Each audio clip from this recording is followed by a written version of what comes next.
इश्क कहाँ हर किसी की किस्मत में होता है, जिसने भी दिया बस धोखा ही दिया। बॉलीवुड अभिनेत्री परवीन बॉबी की कहानी कुछ ऐसी ही रही। परवीन बॉबी और महेश भट्ट 1970 के दौरान मिले थे। महेश भट्ट जब परवीन से मिले तो वो पहले से ही शादीशुदा थे, जबकि परवीन कबीर बेदी से ब्रेकअप के सदमे से उबर रही थी। इसके बावजूद दोनों एक दूसरे को प्यार करने से नहीं रोक पाए। परवीन उस वक्त बॉलीवुड की टॉप एक्ट्रेस थी और महेश भट्ट को कोई नहीं जानता था।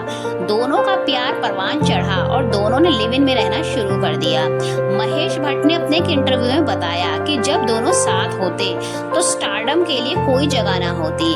घर पर परवीन एक साधारण सी लड़की होती थी जो उन्हें पागलों की तरह प्यार करती थी, लेकिन दोनों के बीच की यह खुशी ज्यादा दिन नहीं टिक पाई और एक दिन वो हुआ जो महेश ने कभी सपने में भी नहीं सोचा था।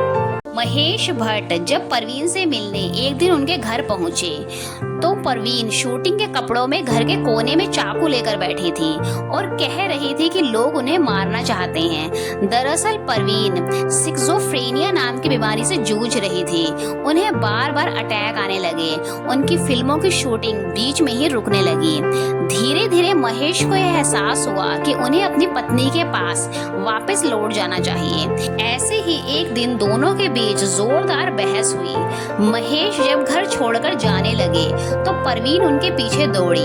उन्हें बाद में यह एहसास हुआ कि उन्होंने तो कपड़े ही नहीं पहने थे। परवीन बॉबी का नाम डैनी और अमिताभ बच्चन के साथ भी जोड़ा गया था। परवीन ने अमिताभ पर यह इल्जाम लगाया था कि वो उन्हें मारना चाहते हैं। एक आलीशान फ्लैट में रहने वाली परवीन बॉबी की मौत का पता तब चला जब उनके घर से भयंकर दुर्गंध आने लगी। जब घर का दरवाजा खुला तो सबके होश उड़ गए। परवीन बॉबी की लाश मिली